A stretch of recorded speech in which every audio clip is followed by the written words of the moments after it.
بسم اللہ الرحمن الرحیم۔ السلام علیکم ورحمۃ اللہ وبرکاتہ۔ عابد راجہ چینل کی طرف سے آج میں اپنے دوستوں کو رسول اللہ صلی اللہ علیہ وآلہ وسلم کا ایک فرمان بتاؤں گا۔ آپ دوستوں نے اس پر ضرور عمل کرنا ہے۔ کھانے میں برکت کیسے ہوگی؟ حضرت وحشی رضی اللہ تعالیٰ عنہ فرماتے ہیں کہ لوگوں نے عرض کی، اے اللہ کے رسول صلی اللہ علیہ وآلہ وسلم، ہم کھانا کھاتے ہیں لیکن سیر نہیں ہوتے۔ تو آپ صلی اللہ علیہ وآلہ وسلم نے فرمایا، تم الگ الگ کھاتے ہوگے؟ عرض کی، جی ہاں۔ تو آپ صلی اللہ علیہ وآلہ وسلم نے فرمایا، مل کر کھایا کرو اور کھانے سے پہلے اللہ کا نام لیا کرو، اس سے تمہارے کھانے میں برکت ہوگی۔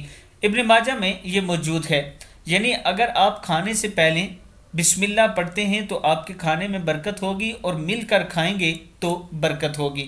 اللہ تعالی ہم سب کو اپنے پیارے نبی اکرم صلی اللہ علیہ وآلہ وسلم کے ہر فرمان پر عمل کرنے کی توفیق عطا فرمائے۔ السلام علیکم ورحمۃ اللہ وبرکاتہ۔